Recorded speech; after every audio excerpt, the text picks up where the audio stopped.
LPP के detailed question, जो बड़े हैवी से क्वेश्चन है, वो काफी हमने कर दिए थे।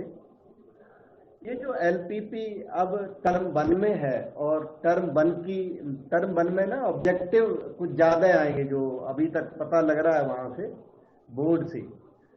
तो मैंने सोचा कि ऑब्जेक्टिव कुछ आपको करा दिए जाए, क्योंकि इस बार पेपर ना ऑब्जेक्टिव टाइप होने के पूरे चांस हैं। 1.5 आवर का ऑब्जेक्टिव टाइप का होगा, शायद आप लोगों को पता होगा, राइट?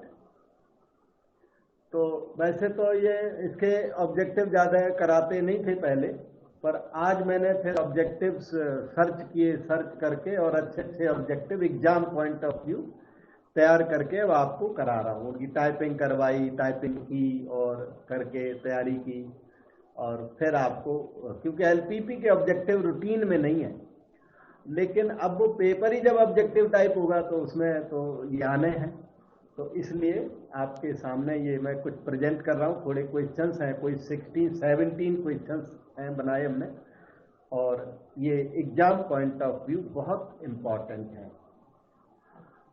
आपके पास एग्जाम्पलर बुक, शायद एनसीईआरटी की एक रिकमेंडेड बुक है एग्जाम्पलर। अगर वो बुक आपके पास है तो ये क्वेश्चन उसी बुक से हैं, और बुक आपके पास नहीं है तो हमसे इस प्रिंट को ले सकते हैं, इसका प्रिंट आउट आप हमसे ले सकते हैं। और दूसरा ये है कि आप इसे लिख सकते हैं। एक चॉइस ये क्वेश्चंस को लिखा जाए, जो आपके पास नोट्स हैं उनमें ये क्वेश्चन नहीं है, तो एक चॉइस ये है कि सारे क्वेश्चन लिखे जाएं और सॉल्यूशन याद किया जाए जो भी है। दूसरी चॉइस है कि सॉल्यूशन तो मैं करा रहा हूं, पर क्वेश्चन आप एग्जाम्पलर, एनसीईआरटी का एग्जाम्पलर वहां से देख सकते हो। एनसीईआरटी का अपना एग्जाम्पलर आता है इनका, ये बुक है, कई लोगों के पास होगी बुक, उसमें ये ऑब्जेक्टिव इन्होंने दिए हुए हैं। जो टेक्स्ट बुक है उसमें तो रेयरली ऑब्जेक्टिव बहुत कम है, रेयरली कहीं दिखता है, और इसका पर्टिकुलरली एलपीपी का तो है ही नहीं उसमें। तो ये जो हमने क्वेश्चन सेलेक्ट किए वो एनसीईआरटी एग्जाम्पलर से सेलेक्ट किए, क्योंकि ये क्वेश्चन काफी अच्छे मालूम पड़ रहे हैं। तो उसका जो एग्जाम्पलर है उसका क्वेश्चन नंबर मैंने यहां बॉटम में लिख दिया है, text book question number 26। Text book का मतलब एग्जाम्पलर का क्वेश्चन 26 जो पहला वाला, ऐसे आगे के आगे आपको बताते चलेंगे। तो ये हमने नंबर लिख रखा है। अगर आपके पास ये बुक है या इसको परचेज करने की प्लानिंग कर रहे हैं, फिर तो आपको क्वेश्चन नहीं लिखना पड़ेगा, ना लिखना पड़ेगा, ना नोट्स हमसे लेने पड़ेंगे, और नहीं तो हमसे कॉपी लेने आओगे, हम कॉपी दे देंगे, हमारे पास तो हमने टाइप ही कर रखा है, हमें तो दिक्कत नहीं। तो अब हम इनका क्वेश्चन और सॉल्यूशन आपको करके देते हैं। जो आपने पहले लर्न किया हुआ है ये उसी बैकग्राउंड पर बेस्ड है, जो आपने लर्न किया उससे ज्यादा अलग नहीं है, कोई चीज थोड़ी अलग लगेगी, थ्योरी है ना इसके अंदर। रीड करें फर्स्ट क्वेश्चन नंबर 1, जो कि टेक्स्ट बुक के हिसाब से 26 क्वेश्चन है। The corner points of the feasible region determined by the system of linear constraints are as follows. इन्होंने फीजिबल रीजन के कॉर्नर पॉइंट्स आपको दे दिए, सीधा कॉर्नर पॉइंट पे पहुंच गया। ना तो वो लीनियर कंस्ट्रेंट्स जो कंडीशंस होती हैं, लीनियर इनइक्वालिटीज, वो नहीं दी, ना ग्राफ दिया, सीधा कॉर्नर पॉइंट दे दिए। अब the objective function is z equal to 4x plus 3y, ये कॉर्नर पॉइंट दे दिए और ये ऑब्जेक्टिव फंक्शन दे दिया। तो आप इस ऑब्जेक्टिव फंक्शन की वैल्यू ईच कॉर्नर पॉइंट पर निकाल सकते हो और मैक्सिमा मिनिमा असर्टेन कर सकते हो।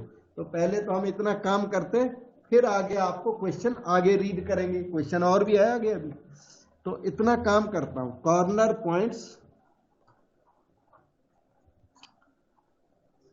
और यहां पर ऑब्जेक्टिव फंक्शन कहते हैं उस फंक्शन को, ऑब्जेक्टिव फंक्शन, और उस रीजन को कहते हैं फीजिबल रीजन, और उन कंडीशंस को कहते हैं लीनियर कंस्ट्रेंट्स। सब बता चुका हूं, और ये कोई भी चीज एग्जाम में आपसे पूछ देंगे वो। कॉर्नर एक तो 0 0 है, एक 0,40, एक है अपना 20,40, दिख रहे हैं वो पॉइंट्स, वहीं को मैं 60 20,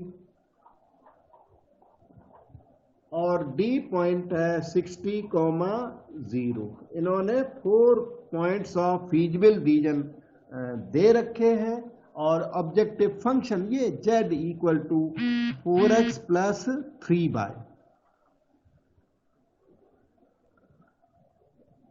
x की वैल्यू 0, y की वैल्यू 0 पुट करोगे तो z की वैल्यू 0 आएगी। मुझे ओरिजिन के इसी के सामने यहां पर लिखना पड़ रहा है, z equal to 0, first value यहां लिख दी मैंने।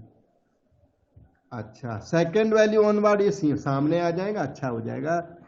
Put x equal to 0, y equal to 40,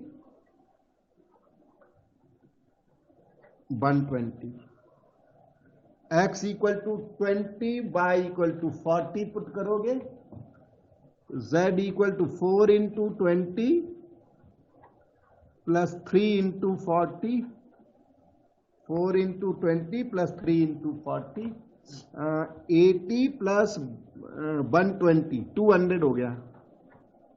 80 plus 120 है। कोई एरर मालूम पड़े फौरन बता देना बेटा। z is equal to 4 into 60, 4 into 60 240 plus 3 into 20 60, ये आपका 300 हो गया। 60,0, x को 60 तो 64 या 240, y की वैल्यू 0, ये 240 हो गया। तो इनमें मिनिमम वैल्यू तो 0 यहां पर दिख रही है और मैक्सिमम वैल्यू यहां पर दिख रही है। इनको मैं पॉइंट आउट कर देता हूं। ये मिनिमम वैल्यू है और ये 300 इनमें मैक्सिमम वैल्यू है। इन्हीं के ऊपर अब ऑब्जेक्टिव बनेगा, क्वेश्चन बनेगा। देखते हैं अब क्वेश्चन आपसे क्या बोलता है। क्वेश्चन को थोड़ा सा आगे रीड करो। Compare the quantity in column A and column B. Column A और कॉलम बी की क्वांटिटी को कंपेयर करना है। कॉलम ए में इन्होंने लिखा है maximum value, maximum of Z, और कॉलम 2 में लिखा है 325। तो मैक्सिमम ऑफ जेड, यहां पर सॉल्यूशन में भी मैं यहां लिख देता हूं। ये इनका कॉलम ए है और यहां पर कॉलम बी। कॉलम ए में इन्होंने लिख रखा है मैक्सिमम ऑफ जेड, और कॉलम बी में लिख रखा है 325। तो मैक्सिमम ऑफ जेड आपको क्या मालूम पड़ रहा है? यहां पे 300। तो यहां पे वैल्यू डाल सकते हैं। क्वेश्चन ने वैल्यू नहीं दी है, लेकिन हम लोग इस वैल्यू को पुट कर सकते हैं। Maximum of Z 300 and column B में इन्होंने 325 लिखा है। इसके बाद इन्होंने ऑप्शन दिए हुए हैं। नंबर ए, इधर देखो, ऊपर देखो, यहां पे column A maximum of Z, column B 325। यहां तक आपने कर लिया, और मैक्सिमम ऑफ जेड आपने जान भी लिया, कितना निकला? 300। अब कहता है number A, the quantity in column A is greater. Column A में ये क्वांटिटी लिखी हुई है, ये सामने, the quantity in column A is greater. ये वाली क्वांटिटी ग्रेटर है क्या? नो। तो ये आपका आंसर नहीं है। एक minute, the quantity in column A is greater, तो इसको बोलेंगे नंबर ए जो है वो फॉल्स निकल रहा है अभी तक। फिर देखते हैं क्या पूछ रहा है। बी ऑप्शन है इनकी, the quantity in column B is greater.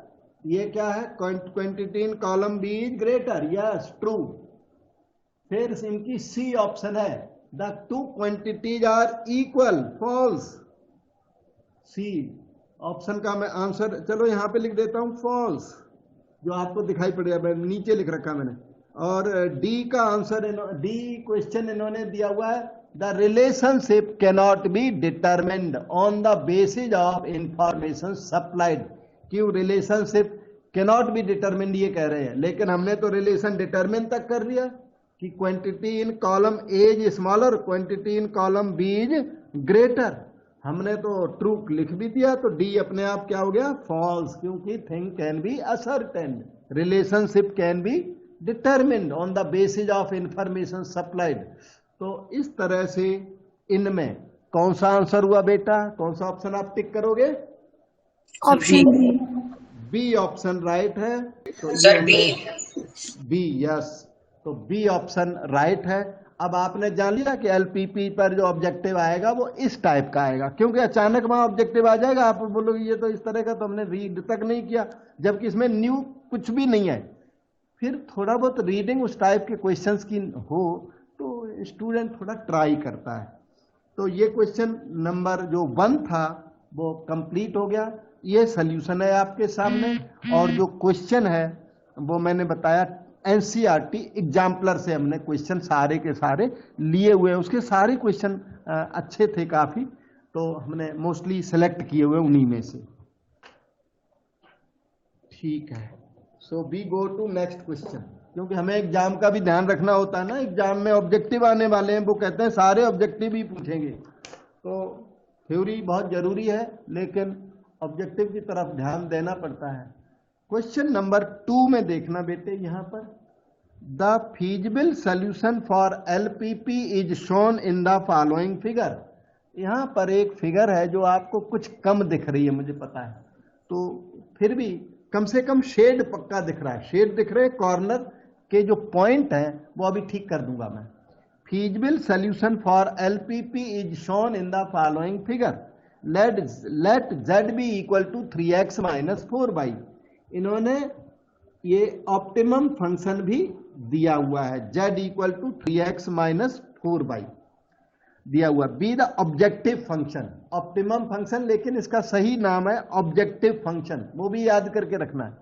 Minimum of z occurs at one of the corner points, आपको वो कॉर्नर पॉइंट पता लगाना है जहां पर मिनिमा अकर होता है, ठीक। और कॉर्नर पॉइंट यहां से रीड करने पड़ेंगे, फिगर उन्होंने बना के दी हुई है, मैं फिगर के कॉर्नर पॉइंट यहां पे बना देता हूं। 0 0 है, ये वाला पॉइंट 5 0 है बेटे, और यहां पर एक पॉइंट है 6 5, ये पॉइंट है 6 8, ये इन्होंने दे रखा है। 4, 10 फिगर बना के दे रखी है क्वेश्चन वाले ने, 0, 8, तो फिगर बना के दी उन्होंने, और इसके कॉर्नर पॉइंट्स बिल्कुल सामने दिख रहे हैं, 1 2 3 4 5 6। आपको पता लगाना है कि minima is attained at what point, minimum value तो आपको अपने लिए निकालनी है, लेकिन ये पॉइंट पूछ रहे हैं, पॉइंट ऑफ मिनिमा पूछ रहे हैं, तो वो बहुत सारे पॉइंट्स हैं, सभी पर आपको z की वैल्यू निकालनी है। मुझे लगता है यहीं पर ट्राई कर देता हूं इतनी स्पेस में। ये देखिए यहां पर बना के देते हैं, यहीं पे टेबल बना देते हैं और सॉल्यूशन लिखने लग जाएंगे। तो यहां पर पॉइंट अपना एक तो O आ गया 0 0, ओ A पॉइंट रख लो 5 0, सारे पॉइंट लिखने पड़ेंगे, B 6 5, C point 6 8, C point, D point 4 10, E point 0 8, और 1 2 3 4 5 6, 1 2 3 4 5 6, ये रीजन है। देखो चारों तरफ से पॉलीगन फॉर्म है ना, तो इस रीजन को बाउंडेड रीजन कहते हैं, वो भी जरूरी है। रीजन को क्या बोलते हैं? बाउंडेड। दो तरह के रीजन होते हैं, बाउंडेड रीजन और अनबाउंडेड रीजन। तो आपको ज्यादा डील किसको करना है? बाउंडेड रीजन को। तो ये बाउंडेड रीजन है, feasible reason, bounded reason. Bounded reason यहां पर कैसी है? वो फीजिबल रीजन तो इसका नाम है, और फीजिबल रीजन की क्वालिटी क्या है? बाउंडेड रीजन है। तो कॉर्नर पॉइंट्स पर आप इनकी वैल्यूज निकालें। z क्या है? 3x minus 4y, z is 3x minus 4y। Value निकालने लग जाओ, z की वैल्यू यहां पर आएगी 0, z की वैल्यू यहां पर आएगी 3 5 जा 15 माइनस 0, z की वैल्यू यहां पर आएगी 6 3 जा 18 माइनस 5 4 जा 20 -2 आएगी बेटे, -2। 6 8 पर z की वैल्यू 3 6 जा 18 - 32, 18 - 32 -14 आएगी। देखो कैलकुलेशन में कोई प्रॉब्लम हो पूछना, बता जरूर देना। अच्छा ओके, x4/10, क्योंकि ये मेथड सही है। कैलकुलेशन 3 4 या 12 थोड़ा हमें देखना होता है। -40 10 30 28 लग रहा है। -28, x is 0, y is 8, z is equal to -32। और इन्होंने मिनिमम पूछा हुआ, इनमें मिनिमम वैल्यू कहाँ आ गई बेटे? Minimum value -32 08। ये वैल्यू मिनिमम है। एक बात आपने ऑब्जर्व की कि ये जो मिनिमम है वो ओरिजिन पर हमेशा अटेन नहीं होता। ये मतलब आंसर नहीं है, मैं ये नहीं कहता, मैंने तो आपको बताया। क्योंकि लोगों की फीलिंग है कि minima is always attained at origin. नहीं, minima can be attained at any other point which may be other than origin. Minima origin पर हो भी सकता है और नहीं भी हो सकता है, जैसा कि आप देख रहे हो ओरिजिन पर नहीं है। तो इसका आंसर है minima is attained eight 08।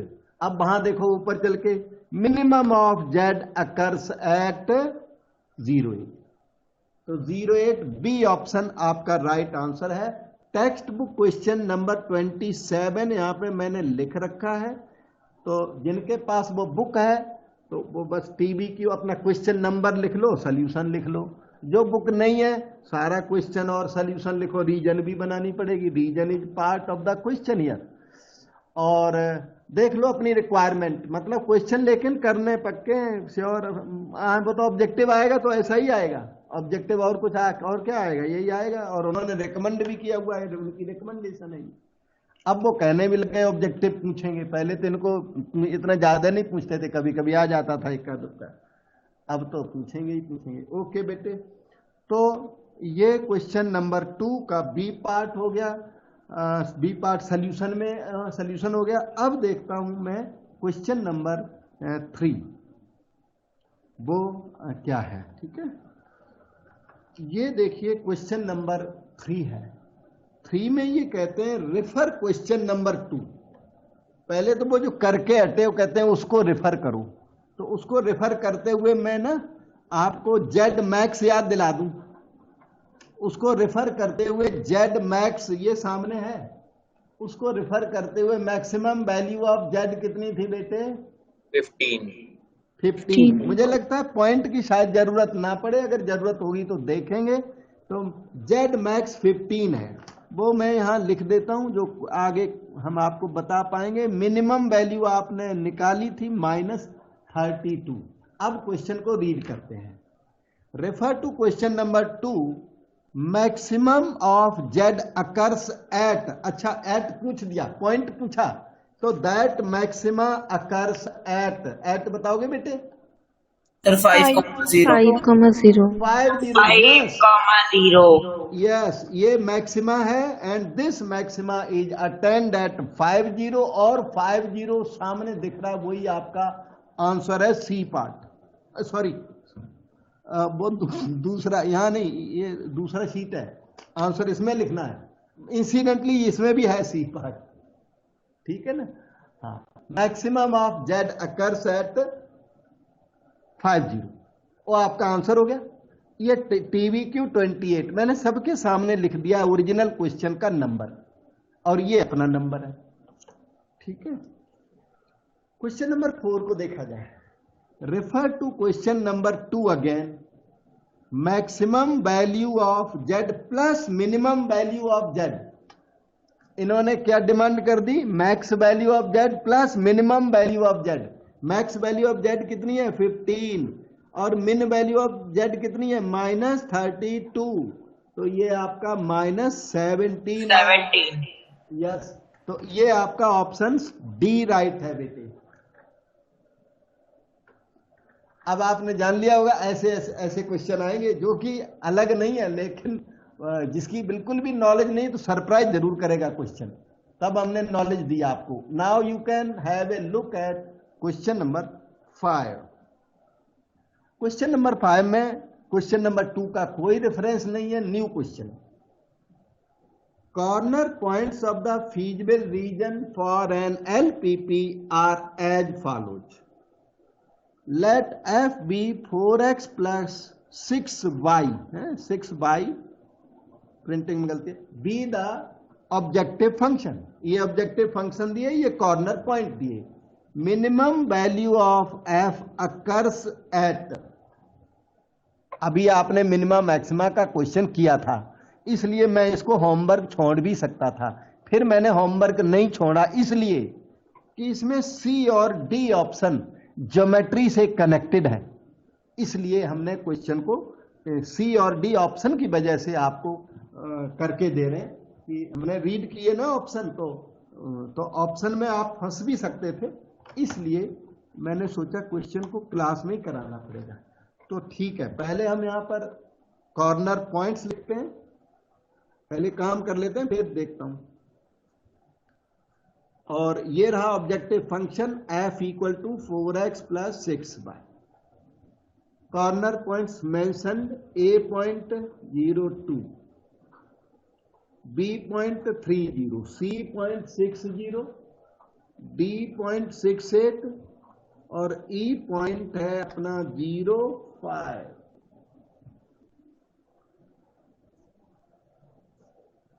Okay, so f की वैल्यू हो गई 3 4 जा 12, यहाँ f की वैल्यू हो गई 6 4 जा 24, यहाँ पर f की वैल्यू होगी 6 4 जा 24 प्लस 8 6 जा 48 इक्वल टू 72। x0 by 5, 6 5 जा 30, और ये यहाँ पर मैक्स है और ये यहाँ पर मिनिमम वैल्यू है। एक वैल्यू रह गई 02 वाली, एक बच भी गई, x0 by 2 12। अच्छा 12 दो जगह आया, तो minima can be attained at 2 places also sometimes. अच्छा, अगर मिनिमा दो जगह अटेंड होता है तो वो दोनों वैल्यूज आपस में इक्वल होती है, तो मिनिमा कभी कभी दो जगह हो सकता है, दो कॉर्नर पॉइंट पर मिनिमम वैल्यू एग्जिस्ट कर सकती है, वो यहां पर एग्जिस्ट कर रही है, कोई सरप्राइजिंग नहीं है। ओके, और आपको नॉलेज हो गई कि minima can exist at more than one place, maxima can exist at more than one place. अच्छा, अब क्वेश्चन रीड करते हैं।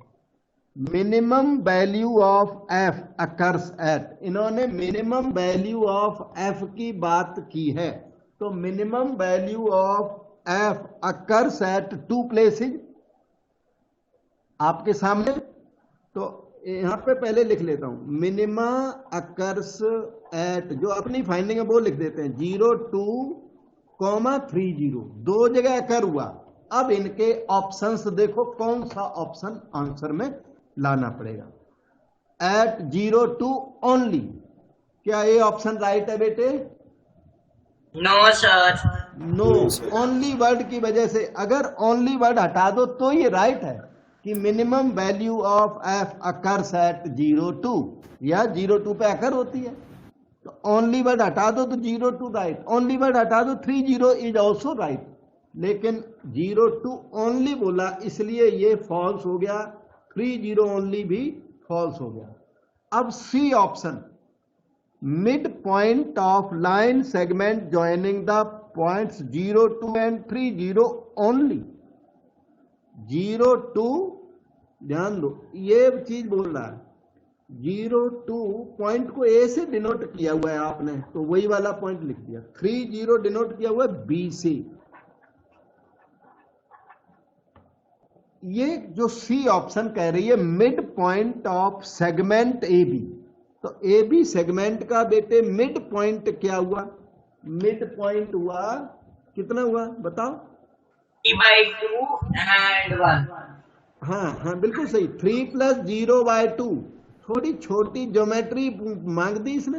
2 + 0/2 1, मिड पॉइंट निकालना शायद सबको आता होगा, फिर भी मैंने बताया सेक्शन फार्मूला 3 + 0/2 2 + 0/2। ये क्वेश्चन कह रहा है कि minimum value of occurs at the mid point of the segment A B. क्या मिनिमा ए बी के मिड पॉइंट पर अटेन होता है? यस सर, हो रहा है। सर वो मिनिमा वैल्यू डाल के बता दीजिएगा। सर 12 आ रही है मेरे। 3/2, 1। ये कहते हैं minima occurs at the mid point of A B only. कहते हैं यहीं पर अकर होता है और कहीं अकर नहीं होता। Minimum value occurs at mid point, occurs at this only, और कहीं भी अकर नहीं होता, यहीं पर अकर होता है। ये राइट बात है? नो सर, नहीं, ओनली की वजह से गलत है। हाँ, ओनली। अगर 3/2, 1 पर मिनिमा मान लो अकर हो भी जाए, मिनिमा मान लो अकर हो भी जाए, तो भी ओनली वर्ड की वजह से रॉन्ग है। पहले तो मिनिमा और मैक्सिमा ना कॉर्नर पॉइंट पर अकर होता है, तो दैट वे यहां पर मिनिमा अकर होता नहीं होगा, मिनिमा अकर नहीं होता होगा। लेकिन 3/2 1 पर क्या आ रहा है आंसर? 3 2 जा 6 और 6 12। हाँ, 12 आ रहा है, लेकिन इसको मिनिमा फिर भी नहीं माना नहीं जा सकता, क्योंकि maxima minima must occur at corner point of the feasible reason. ठीक है, लेकिन ओनली वर्ड की वजह से यूं भी गलत तो ये हो गया, ये समझ में? तो ये तो बिल्कुल क्या हो गया? फॉल्स हो गया। हाँ, एम पर मिनिमम वैल्यू अकर होती है, ये सही बात है, हालांकि वो कॉर्नर पॉइंट नहीं है, वहां अकर होती है, लेकिन जो ओनली वर्ड है, ओनली, वैसे तो इसको टिक कर देते, ओनली वर्ड की वजह से टोटली फॉल्स है। ठीक है, अब तो एक ही ऑप्शन रह गई फिर, any point on the line joining the points of 0 2 and 3 0। वैसे जो मेन मैक्सिमा मिनिमा वो तो कॉर्नर पॉइंट पर ही होता है, वो थ्योरम है ना, कॉर्नर पॉइंट पर होता है। लेकिन वो थ्योरम ये भी कहती है कि जब ए पॉइंट है ना, ए पॉइंट पर क्या है? मिनिमा, और बी पॉइंट पर क्या है? मिनिमा। तो ए बी को ज्वाइन करने से जो ये सेगमेंट बनेगा, इसके ईच पॉइंट पर आपको वैल्यू 12 मिलेगी, तभी वो यहां मिड पॉइंट पर 12 मिल रही है। ईच पॉइंट पर वैल्यू 12 मिलेगी। हालांकि हम हमेशा कॉर्नर पॉइंट को कंसीडर करते हैं फीजिबल रीजन के केस में, पर जहां तक इस ऑब्जेक्टिव, इस क्वेश्चन का रिलेशन है, तो इसमें डी राइट है, क्योंकि 0 2 3 0 को ज्वाइन करने वाली इस लाइन के किसी भी पॉइंट पर आप जब जेड की वैल्यू निकालोगे तो वो 12 भी निकलेगी हर पॉइंट पर। इसीलिए ये एम पॉइंट पर भी 12 निकल रही है। कोई दूसरा पॉइंट निकालो 1:2, सेक्शन फार्मूला से 1:2। आप एक होमवर्क करके देखना, 1:2 के रेशियो वाला पॉइंट निकालना और इस पॉइंट को फिर जेड में पुट करना, तो फिर से 12 आएगा, हर जगह 12 आएगा, क्योंकि ऑप्शन सारे फॉल्स हो चुके हैं। तो केवल एक ही आंसर रह गया, और that answer is fourth answer, and that must be right. तो ये डी आंसर राइट है। आगे से इस बात को याद कर लें कि अगर मिनिमा 2 पॉइंट पर अटेन होता है, मिनिमा या मैक्सिमम, दोनों के लिए वैलिड है, अगर 2 पॉइंट पर मैक्सिमा मिनिमा अटेन होता है, तो उन दोनों पॉइंट्स को ज्वाइन करने से जो लाइन बनेगी, उस लाइन के ईच पॉइंट पर सेम वैल्यू अटेन होगी। ठीक है बेटे, हम आगे चलें। डाउट पूछ सकते हो, कोई मन में डाउट आया हो क्वेश्चन को देख के, इसीलिए मैंने इसको लिखा है जान के, कि थोड़ा अलग मालूम पड़ा। ये ओनली वर्ड की वजह से फॉल्स हो गया। अगर ओनली ना होता तो हम इसे टिक कर देते, क्योंकि वहां पर मिनिमम वैल्यू 12 हमें मिल रही है। वहां लिख के देखा था हमने एफ में, एफ सामने ये वाला, तो वहां पर वैल्यू तो मिल रही है वो 12। तो हमने फिर ओनली ना होता तो इसे ट्रू करना था। ये बाउंड्री पॉइंट कॉर्नर पॉइंट नहीं है, लेकिन ये कॉर्नर वाले पॉइंट्स को ज्वाइन करने वाला बाउंड्री जरूर है, फुल बाउंड्री है ये। तो इसके किसी भी पॉइंट पर 12 भी वैल्यू मिलेगी, चाहे 1:2 के रेशियो से निकाल लो, चाहे 2:1, कोई भी रेशियो से आप ए बी की लाइन का कोई पॉइंट निकाल लो और वो जो पॉइंट है उस पे एफ की वैल्यू आपको 12 ही मिलेगी। और कोई डाउट बेटा मन में आए तो और पूछ लो। तो ये हो गया question number 5। Now go to question number 6। और जो ये क्वेश्चन 6 अब दिखता है सामने, इसमें कहते हैं रेफर क्वेश्चन नंबर 5। 5 क्वेश्चन को कहते हैं रेफर करिए। और रेफर करके क्या पूछा इन्होंने, maximum of F minus minimum of F. F की मैक्स वैल्यू, ये आपके सामने वो टेबल है, एफ की जो मैक्स वैल्यू आई थी वो 72 थी। तो max value of F this was 72 minus मिन वैल्यू ऑफ एफ, मिनिमम थी 12, इक्वल टू क्या आ गया 60। तो ये ए ऑप्शन आपका राइट हो गया। समझ में आ गया होगा। देखो कैसा है ना, ऑब्जेक्टिव ऐसे बनाते हैं वो लोग। ओके, अब यहां तो हमने रेफर क्वेश्चन नंबर 5 लिखा, वो बुक वालों ने लिखा ना, वो अपना क्वेश्चन नंबर 5 का स्टेटमेंट देंगे यहाँ पे पूरा, जब अकेला ये क्वेश्चन पूछेंगे एग्जाम में। तो now come to question number 7 after this. और टीवी क्यू सबके आगे लिखा है, ठीक है, क्योंकि अपनी जो मेन टेक्स्ट बुक उसमें ज्यादा ऑब्जेक्टिव थे नहीं, और ऑब्जेक्टिव हमें चाहिए थे, तो हमने एग्जाम्पलर के ऑब्जेक्टिव लिए जो कि बिल्कुल इफेक्टिव है, इंपॉर्टेंट है, सिमिलर क्वेश्चन एग्जाम में जरूर आएंगे, क्योंकि इस बार आना ही ऑब्जेक्टिव है तो जरूर आएंगे। ओके, अब देखिए ये है क्वेश्चन नंबर 7, और यहां पे हमने लिख रखा है TBQ 34 है। ये वो पास्ट वाला था 33, मोस्टली सारे क्वेश्चन है, एक आधा छोड़ा हुआ। 7 नंबर को देखिए क्या बोलता है। Corner points of the feasible region determined by the system of linear equations are as follows। जब हमने लीनियर इक्वेशंस को सॉल्व वगैरह किया तो हमें ये वाले कॉर्नर पॉइंट मिले। इनको हम यहां मार्क कर देते हैं, फिर आपसे बात करता हूं। कॉर्नर पॉइंट्स मिल गए 0, 3, 1, 1 एंड 3, 0। 3 कॉर्नर पॉइंट आपको मिल गए।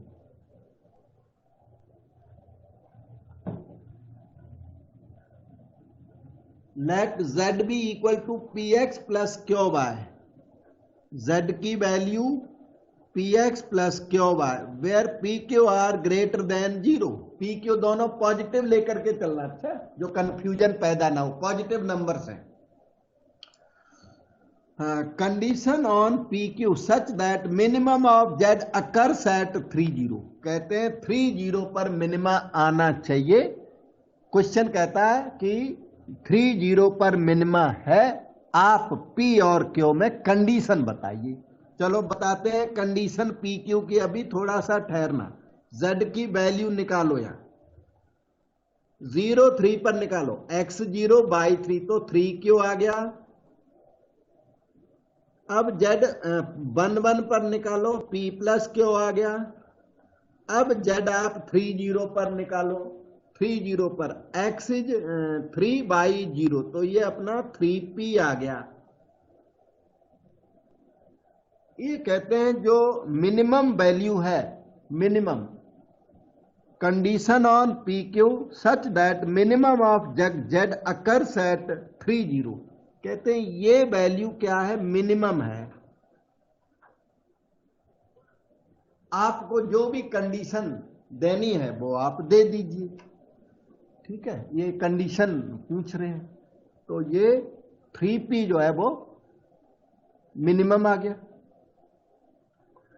3p मिनिमम, तो इनमें ऐसे तो पता ही नहीं कौन सा मैक्सिमम है, बस इतना पता कर सकते हैं हम लोग कि ये मिनिमम है, तो वो दोनों इससे ग्रेटर जरूर हैं।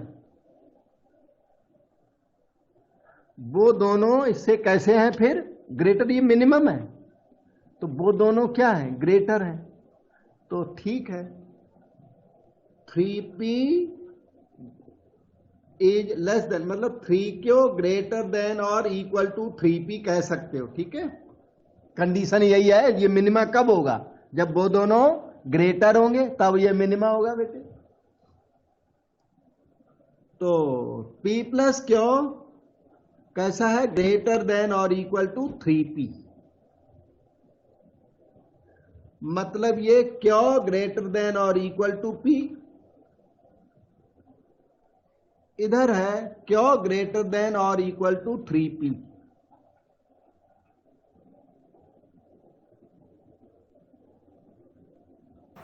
सर क्यों?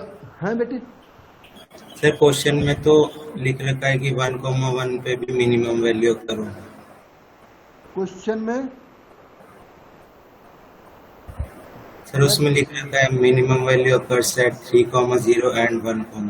एंड 1,1। मैंने ना क्वेश्चन आधा रीड किया तो मैं खुद थोड़ा सा, आपकी बात सही है, मैं फुल रीड कर देता हूं।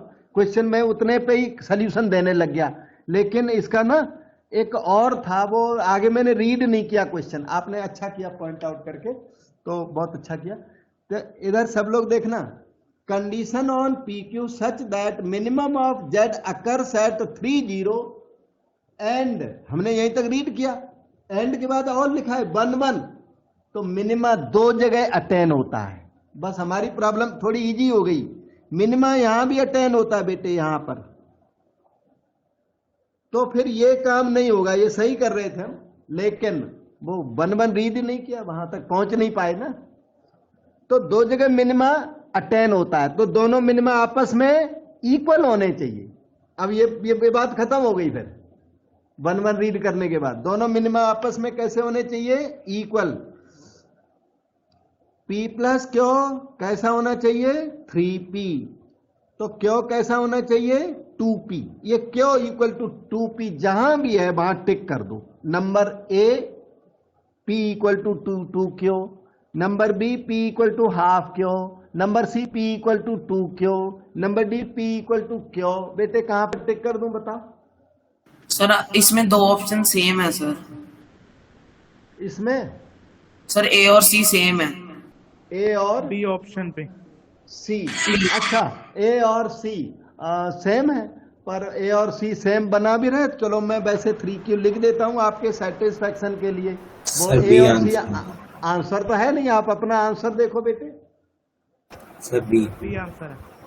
हाँ, B is the only answer. वो दोनों इक्वल हो चाहे अनइक्वल हो, वो बाई चांस इक्वल है, पता नहीं टेक्स्ट बुक में इक्वल है या मैंने इक्वल गलती से कर दी, प्रिंट टाइप किया ना आज, तो कभी एरर हो भी सकता है। ये तो क्वेश्चन पहले कराते नहीं थे, पर अब आपकी एग्जाम को ध्यान में रखते हुए कराने पड़ रहे हैं।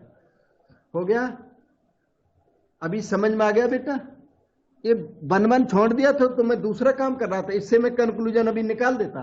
तब तक देखा 1,1 वहां पॉइंट, मतलब क्वेश्चन आधा रीड हुआ आधा रीड ही नहीं हुआ। तो दो जगह मिनिमा अटेन हो रहा है, तो वो दोनों वैल्यू आपस में कैसी होनी चाहिए? इक्वल। इसी तरह अगर दो मैक्सिमा अटेन हो तो दोनों मैक्सिमा कैसे होनी चाहिए? आपस में equal. A function can have multiple maxima और मल्टीपल मिनिमा। फंक्शन जो है उसमें मल्टीपल मैक्सिमा या मल्टीपल मिनिमा हो सकते हैं।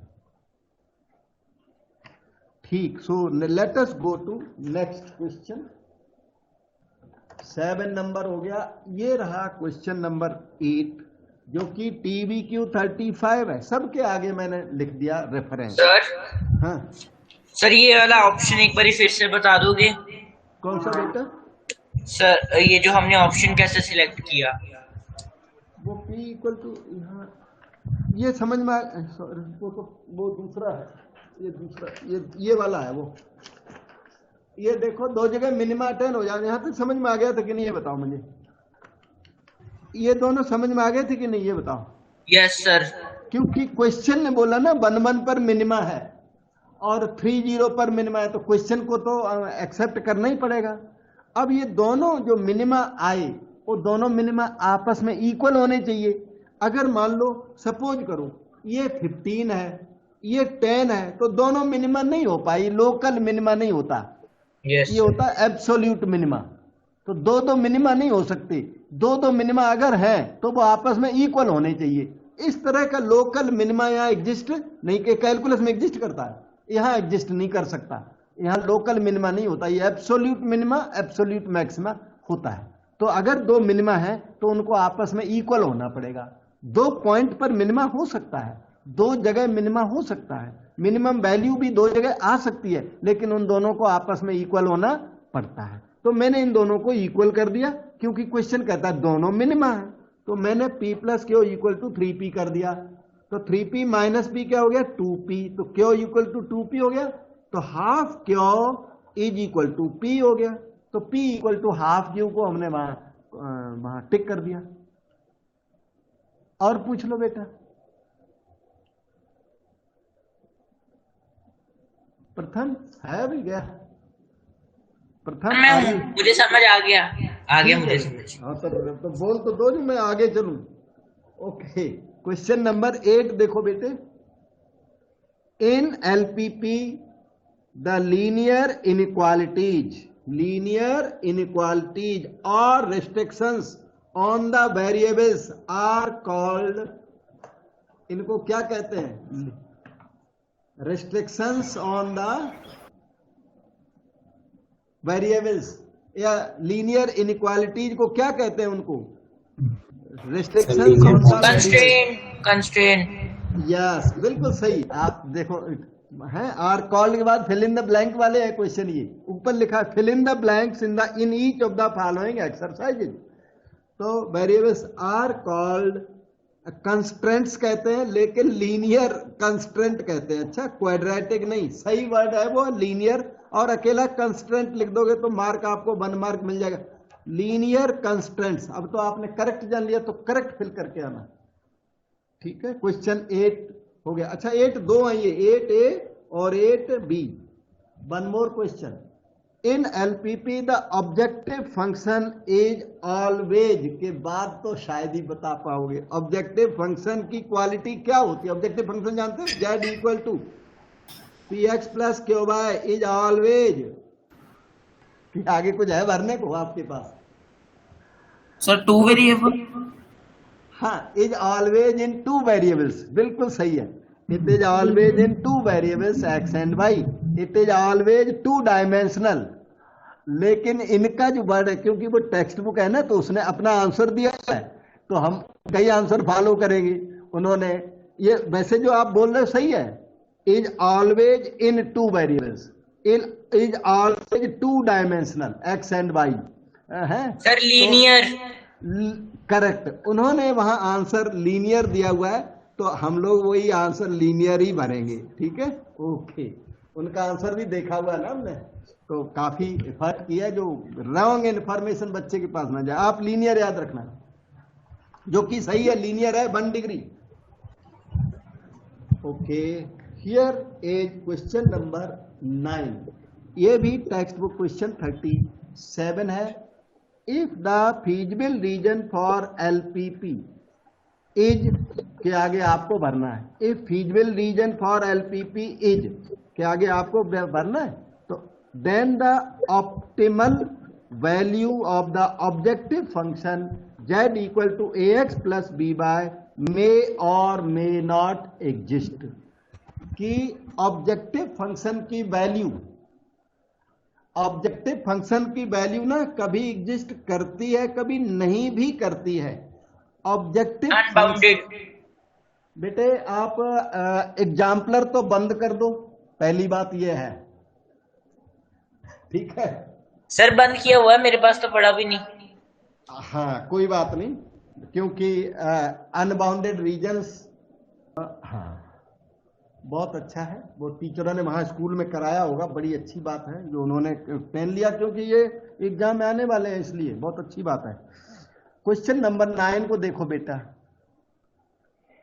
कहते हैं कि feasible region, if the feasible region for LPP is this, then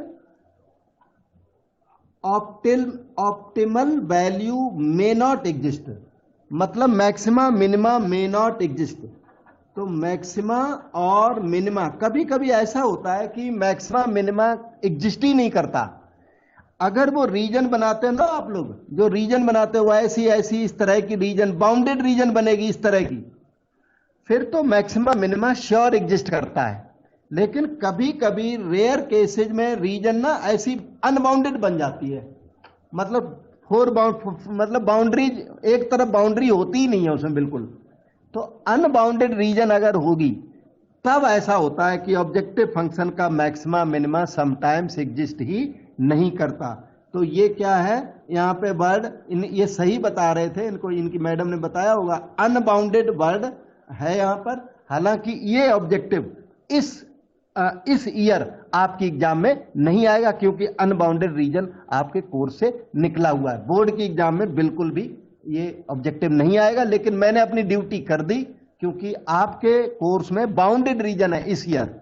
unbounded reason आपके सिलेबस में ही नहीं है और ना हमने अनबाउंडेड रीजन का आपको क्वेश्चन कराया। मैंने टू द पॉइंट वहां पर करके दिया है। अनबाउंडेड रीजन का एक भी क्वेश्चन आपको नहीं कराया। नोट्स में क्वेश्चन है अनबाउंडेड के 2-4 क्वेश्चन, ठीक है, जिनकी आपको नीड नहीं है, जरूरत नहीं है। ओके, फिर भी ये याद जरूर कर लेना जैसे इन्होंने याद किया हुआ है। ओके, अब देखिए आप नेक्स्ट क्वेश्चन नंबर 10 बेटे। In LPP if objective function z equal to ax plus by has the same maximum value on 2 corner points। क्या हुआ कि ऐसी रीजन थी कोई, इस तरह की कोई रीजन थी कि 2 पॉइंट पर सेम मैक्सिमम वैल्यू मिली। ये कह रहे हैं z equal to ax plus by has same maximum value on 2 corner points। 2 corner point पर सेम वैल्यू मिल रही है। अच्छा, सेम, और वो भी कैसी value? Same maximum value of the feasible region, then every point on the segment joining these points give, segment joining these points AB, segment joining these points AB give the same के आगे। अब आप बता सकते हो बेटे, सब लोग बता सकते हो sir maximum value. Yes, same maximum value, क्योंकि ये ऑब्जेक्टिव आपके सामने आज अभी आ चुका है वहां स्ट्रेट लाइन वाले में कि अगर ए पर मैक्सिमा है, याद करो सब लोग, ए पर मैक्सिमा है, बी पर मैक्सिमा है, तो इसके ईच पॉइंट पर वो मैक्सिमम वैल्यू अटेन होगी या मिनिमम वैल्यू अटेन होगी। यही है वो, ये वाला objective has same maximum value on 2 corner points of the feasible reason. 2 corner point पर सेम मैक्सिमम वैल्यू आती है तो इसके ईच पॉइंट पर सेम मैक्सिमम आएगा, ईच पॉइंट पर, ठीक है बेटे। तो यहां पर सेम मैक्सिमम वैल्यू। ओके, अब आप क्वेश्चन नंबर 11 को देखेंगे और इसको मैं रीड कर रहा हूं, आप अपना सॉल्यूशन बता सकते हैं। A feasible region of a system of linear inequalities, पहले क्वेश्चन को रीड करें बाद में बताना answer. Feasible region of a system of linear inequalities is said to be this if it can be enclosed within a circle. कहते हैं sir bounded. हाँ बेटा, एक सेकंड रुक जाना, आप सही बोल रहे हो, मुझे भी थोड़ा ड्यूटी करनी पड़ती। तो एक सर्कल के अंदर अगर फीजिबल रीजन को इस तरह आप बना सकें ऐसे, तो ऐसे सर्कल के अंदर अगर रीजन बन रही है तो ऐसी रीजन को क्या बोलेंगे, वो अब बताओ। बाउंडेड। यस, देखो बेटे, a feasible region of system of linear inequalities is said to be bounded if it can be enclosed within a circle. तो यहां पर वर्ड आपका बाउंडेड। अच्छा, अनबाउंडेड रीजन ऐसी होती है, यहां पे देखना, ये एक लाइन बन गई, एक लाइन इधर को बन गई, एक इधर को बन गई, एक इधर को बन गई, एक तरफ छूट गया, एक चलो इधर को बना दिया, अब एक साइड में ना अनबाउंडेड रह गया, तो उसे ऐसी रीजन को अनबाउंडेड कहते हैं। जो एक तरफ किधर ही खुली रह जाए, एक तरफ या 2 तरफ ओपन रह जाए, तो वो अनबाउंडेड रीजन, और चारों तरफ से क्लोज हो तो बाउंडेड रीजन। और आपके एग्जाम में ना बाउंडेड रीजन पर बेस्ड क्वेश्चन उनको पूछने चाहिए, क्योंकि उन्होंने बोला हुआ है कि बाउंडेड रीजन हमारे कोर्स में, अनबाउंडेड के ज्यादा क्वेश्चन होते भी नहीं है, 1-2 क्वेश्चन होते हैं, वो उन्होंने निकाल दिए और वो हमने बचा लिया, वो टाइम इधर यूज कर दिया। अब आ गए बेटे क्वेश्चन 12 पर। पहले क्वेश्चन रीड हो जाने देना, फिर आप बताना, मैं पूछूंगा तभी बताना।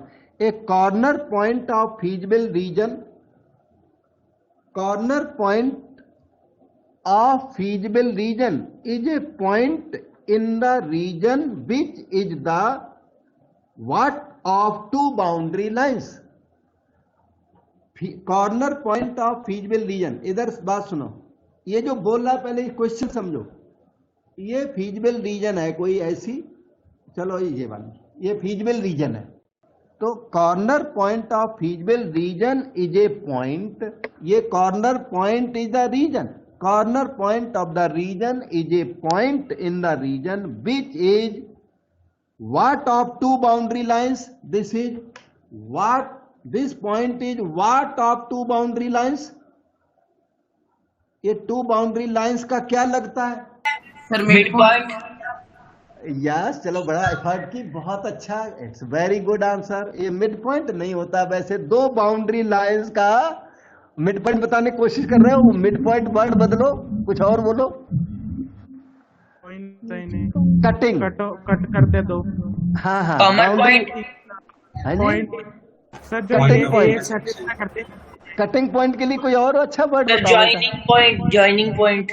Yes, joining of boundary lines, इसे जो अच्छा वर्ड है इंटरसेक्शन, जो उन्होंने बुक वालों ने भी दिया हुआ है, intersection of two lines. Intersection मिल जाएगा तो एग्जामिनर को ज्यादा ब्रेन यूज नहीं करना पड़ेगा, आपको मार्क्स दे देंगे। और वैसे दूसरे जो वर्ड हैं वो भी सही हैं, इंटरसेक्शन इसमें सबसे हिट और फिट वर्ड है, जो कि बुक ने भी एक्सेप्ट किया हुआ है। सर कॉमन पॉइंट भी होता है कुछ?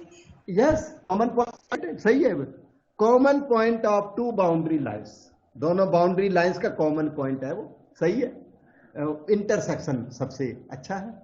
ओके, क्वेश्चन नंबर 13 देखें बेटे। द फीजिबल, ये 13 वाला तो आपको थोड़ा सा याद सही करना पड़ेगा, वैसे शायद आप बता भी दो।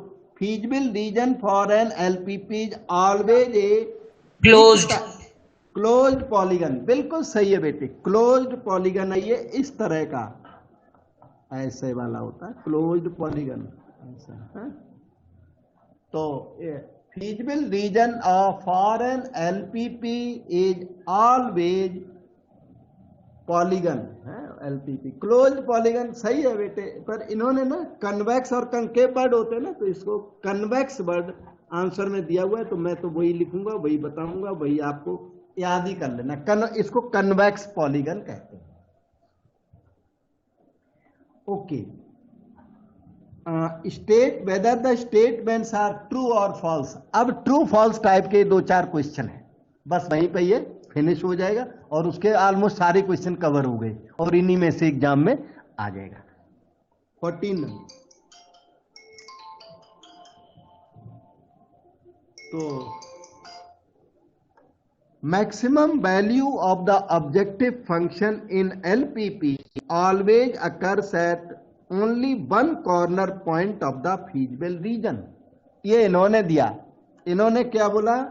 Maximum value always occurs at only one point of feasible reason. क्या मैक्सिमम वैल्यू एक ही जगह पर अटेन होती है हमेशा? फॉल्स। फॉल्स।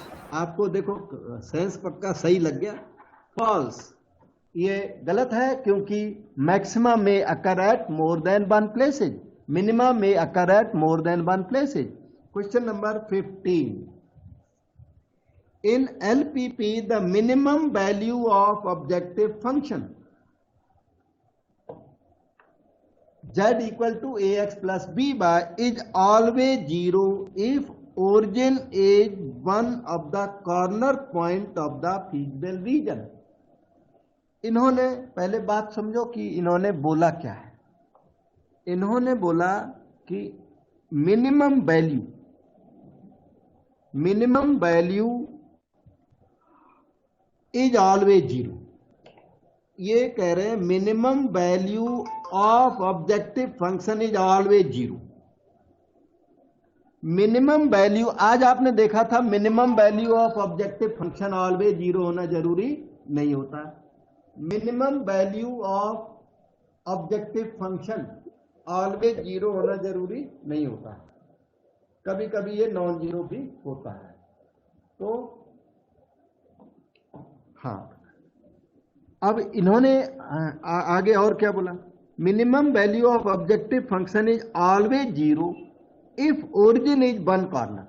अगर ओरिजिन वन कॉर्नर है तो ये कहते हैं, जैसे ओरिजिन वन कॉर्नर है और ओरिजिन वन कॉर्नर और दूसरा कॉर्नर मान लो 2-3 है, 2-3 है, 2-3 भी हो सकता है, कोई और कॉर्नर -3-2 भी हो सकता है ना। तो मिनिमम वैल्यू ऑलवेज जीरो होगी कि नॉन जीरो भी हो सकती है? माइनस भी हो सकती है, नॉन माइनस भी हो सकती है। हाँ sir non zero. A B के मैग्नीट्यूड पे डिपेंड करता है, तो डिपेंड करता है कि ए बी की वैल्यू पर। तो एक मिनट, मैं ए बी की वैल्यू कुछ ऐसी ले लेता हूं, मान लो अब मैंने 2x प्लस वाई ले दी वैल्यू है, तो 2x प्लस वाई ले दिया, तो यहाँ पर ए पर जेड कितना आ रहा है, तो 2 जा 4 -3 1, और यहाँ पे जेड आ रहा है अपना वाले पे नेगेटिव आ -6 + 2 -4, और यहाँ पर जेड आ रहा है 0। तो जीरो हमेशा, मिनिमम वैल्यू हमेशा जीरो तो नहीं होती, कोई और वैल्यू भी हो सकती है, और वो ओरिजिन पर अटेन होना जरूरी नहीं है ना। तो ये स्टेटमेंट हमारी ट्रू है कि फॉल्स है? Sir false. ये कह रहे हैं मिनिमम वैल्यू, देखो ये कह रहे हैं minimum value is always zero if origin is one corner. यहां पर ओरिजिन वन कॉर्नर है, फिर भी मिनिमम वैल्यू जीरो नहीं है, मिनिमम वैल्यू -4 है। तो ये फॉल्स। देखो मेरा एग्जाम्पल आपको बैठ रहा होगा कि ओरिजिन कॉर्नर होते हुए भी मिनिमम वैल्यू ये है, मिनिमम वैल्यू जीरो नहीं है, जबकि ये कह रहे हैं minimum value always zero if origin is one corner. हमने ओरिजिन को वन कॉर्नर रखा, फिर भी मिनिमम वैल्यू जीरो नहीं है, मिनिमम वैल्यू -4 आ गई। सो ये स्टेटमेंट कैसा है? फॉल्स है। अब आपको हम अगला क्वेश्चन करके देते हैं, बस 2 क्वेश्चन और है, 17 क्वेश्चन आज मैंने इनको टाइप किया और इनको सही किया। उसके बाद वो ये जो कॉपी देख रहे हैं, ये इसको उस पर डालना पड़ता है, अपने पावर पॉइंट पे डाला, फिर कॉपी निकाली, फिर वो आपके सामने है। In LPP the max value of objective function is always finite. Maximum value, LPP में मैक्सिमम वैल्यू हमेशा फाइनाइट होती है। चलो, इसमें आपको डाउट हो सकता है बाई चांस। मैक्सिमम वैल्यू हमेशा फाइनाइट होती है, और ये स्टेटमेंट कैसा है? ट्रू। अगर मैक्सिमम वैल्यू निकलेगी तो फाइनाइट निकलेगी, अदरवाइज मैक्सिमम वैल्यू निकलेगी नहीं, ठीक है, और निकलेगी तो फाइनाइट निकलेगी। आप याद ही कर लो तो ठीक है। मैक्स वैल्यू इन्फिनिटी कभी नहीं आती, कहीं भी नहीं आती, चाहे फीजिबल रीजन बाउंडेड हो चाहे अनबाउंडेड हो। अनबाउंडेड में भी अगर वैल्यू निकलेगी तो फाइनाइट निकलेगी, और नहीं निकलेगी तो कोई बात ही नहीं। नहीं निकलेगी तो मतलब maximum minima sometimes does not exist in unbounded region. Unbounded region में मैक्सिमम मिनिमा कई बार एग्जिस्ट नहीं करता। सर एक डाउट है। हाँ जी बेटा। सर जैसे अनबाउंडेड रीजन सिलेबस में नहीं है, तो अनबाउंडेड वाले क्वेश्चन भी नहीं आएंगे ना? हाँ नहीं आएंगे, पर मैंने 1-2 क्वेश्चन फिर भी डाल दिया और 1-2 इग्नोर कर दिए बीच में। Okay sir. हाँ, 1-2 इग्नोर भी कर दिए, और मैंने सोचा 1-2 और जो हल्के हैं ना बिल्कुल, तो बता भी देता हूँ। अनबाउंडेड कोर्स में नहीं, आप खुद देख सकते हो, सिलेबस सामने है, साफ है बिल्कुल। सिलेबस के बारे में डाउट नहीं है, मैंने लास्ट ईयर भी कराया ना सेम सिलेबस, तो लास्ट ईयर भी रिड्यूस सिलेबस था, इस बार वही सिलेबस रिड्यूस हुआ है, तो इसलिए कंफ्यूजन बिल्कुल भी नहीं है। Okay sir. क्वेश्चन नंबर 17 को देखिए। If feasible region for LPP is unbounded, feasible region for LPP is unbounded, then maximum और minimum of the objective function may और मे नॉट एग्जिस्ट। ट्रू और फॉल्स? अगर रीजन अनबाउंडेड है तो maxima exist करना जरूरी है कि नहीं भी हो सकता है? सर कभी कभी नहीं भी होता। नहीं भी हो सकता है, इसलिए ये कहते हैं मे और मे नॉट एग्जिस्ट। तो ये सही बोल रहे हैं, ये बात ट्रू है, वही है अनबाउंडेड वाले इस ईयर नहीं पर अगले ईयर कोर्स में हो जाएंगे और एग्जाम में भी आएंगे। इस ईयर उन्होंने डिक्लेयर कर दिया कि ये नहीं पूछेंगे, उन्होंने डिक्लेयर कर दिया है।